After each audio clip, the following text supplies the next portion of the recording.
Salut toi, j'espère que tu vas bien. S'il y a bien quelqu'un que tu dois aimer avant quelqu'un d'autre ou quelque chose d'autre sur cette terre, c'est bien toi.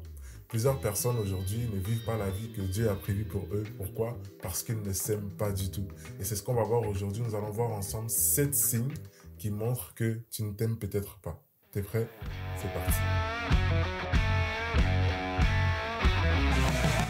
Le premier signe que tu ne t'aimes pas, c'est que tu te critiques toujours en public. Autrement dit, tu te rabaisses constamment en public. Un des plus grands indicateurs d'une personne qui ne s'aime pas, c'est que cette personne-là est toujours en train de mal parler de lui-même. Vous savez, il est dit dans la parole de Dieu que c'est de l'abondance du cœur que la bouche parle. Le cœur ici, en fait, c'est le système de pensée qui va justement influencer les perceptions que tu as de toi-même. Ça veut dire qu'une personne qui parle mal d'elle-même, c'est qu'en réalité, cette personne a une mauvaise perception d'elle-même. Donc si c'est ton cas, tu dois donc commencer par changer la façon dont tu te perçois, par exemple en lisant ce que Dieu dit de toi dans la Bible.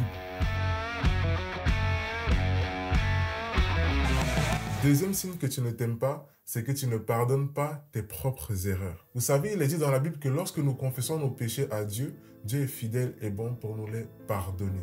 Le pardon, en fait, c'est une part de toi que tu donnes. De la même manière que Dieu, pour nous pardonner, a donné une part de lui, Jésus-Christ, qui est mort à la croix pour que nous puissions justement être pardonnés de nos fautes et avoir la vie éternelle. Quand tu ne te pardonnes pas, ce que tu fais en fait, c'est que tu retiens en fait en toi toute la culpabilité, toute la haine, toutes les émotions négatives en fait qui sont dues à la faute que tu as commise. Et malheureusement ça te détruit. L'exemple parfait se trouve dans la Bible avec Judas. Alors qu'il a trahi Jésus, il se sentait tellement mal, il avait tellement de culpabilité en lui que en fait la Bible dit qu'il est allé se suicider, il allait sauter la vie tellement il avait un mal-être intérieur. En fait, ce que Judas aurait dû faire, c'est que il aurait dû aller demander pardon à Jésus, qui lui l'aurait pardonné. Mais après, il aurait dû se pardonner lui-même la faute qu'il s'est faite. Alors mon ami, quand tu commets une faute et que Dieu te pardonne, qui es-tu pour ne pas te pardonner toi-même?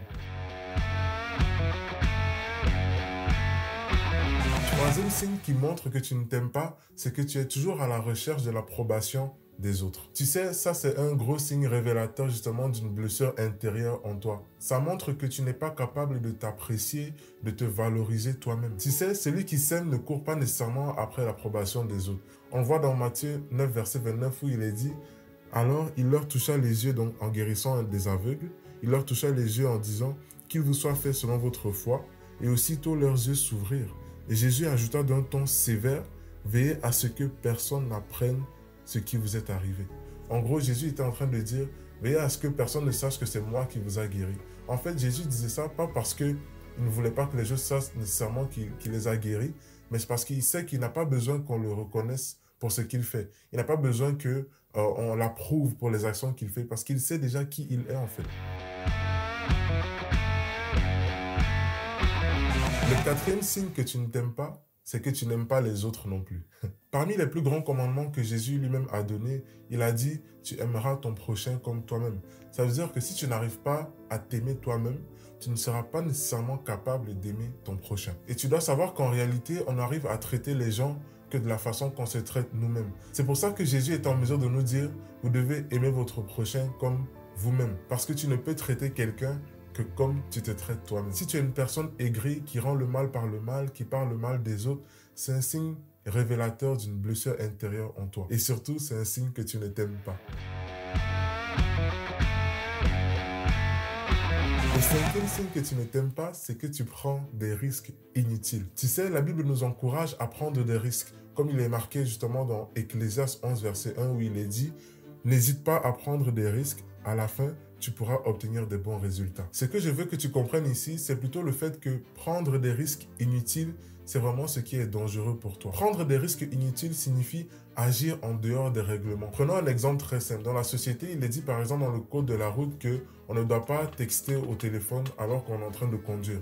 Mais si tu le fais, tu es en train de prendre un risque inutile qui est dangereux pour ta propre sécurité.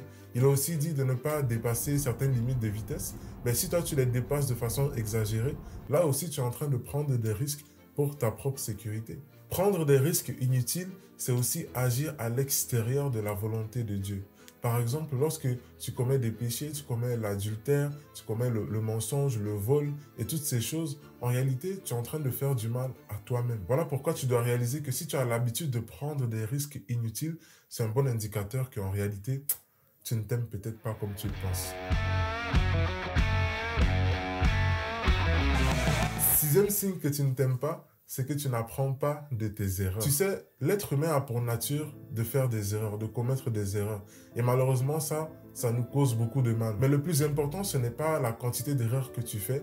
Le plus important, c'est comment est-ce que tu te relèves et comment est-ce que tu apprends de ces erreurs-là. Celui qui n'apprend pas de ses erreurs, c'est celui qui souvent refuse d'écouter les conseils des autres. Il est justement dit dans Proverbe 12, verset 15 que la voix de l'insensé est droite à ses yeux, mais celui qui écoute les conseils est sage.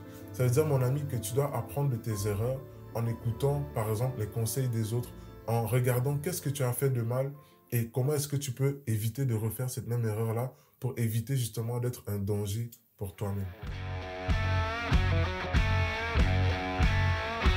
Le septième signe que tu ne t'aimes pas, c'est que tu ne prends pas soin des trois sphères de ton être, c'est-à-dire ton corps, ton âme et ton esprit. Vous savez, si vous voulez être heureux dans votre vie ou en paix avec vous-même, c'est important de prendre soin de ces trois sphères-là et non juste de prendre soin d'une partie et d'en laisser une autre.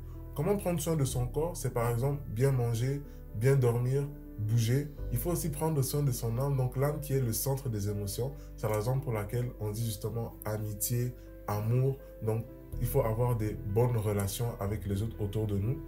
Ou aussi, il faut prendre soin de son esprit, c'est-à-dire être connecté avec le divin, être connecté avec Dieu. Ta relation avec Dieu est très, très importante. Si une personne prend soin juste, par exemple, de son corps, mais oublie de prendre soin de son âme et de son esprit, cette personne-là ne va pas être heureuse. Si une personne prend soin juste de son corps et de son âme, mais oublie de prendre soin de son esprit, par exemple, cette personne-là non plus ne va pas être heureuse. Voilà la raison pour laquelle vous voyez qu'il y a des personnes qui sont multimillionnaires, multimilliardaires, mais qui sont dans la dépression, qui sont dans la tristesse et même qui se suicident. Comprenez? Donc c'est pour ça que c'est important de prendre soin de ton corps, de ton âme et de ton esprit. Et ça va être un bon indicateur que tu t'aimes réellement. On va s'arrêter ici. Si tu t'es reconnu dans l'un de ces 7 signes, sache que l'intention, ce n'était pas de te condamner, mais c'était plus de te permettre de prendre conscience et justement de pouvoir mettre le doigt sur ce qui ne va pas dans ta vie et de travailler dessus. Alors si cette vidéo t'a plu, je t'invite à lâcher un pouce bleu, à partager, à commenter et aussi à venir me suivre sur mes différents réseaux sociaux. Et on se dit à la prochaine parce que ta vie avec Dieu mérite d'être vécue. Peace out.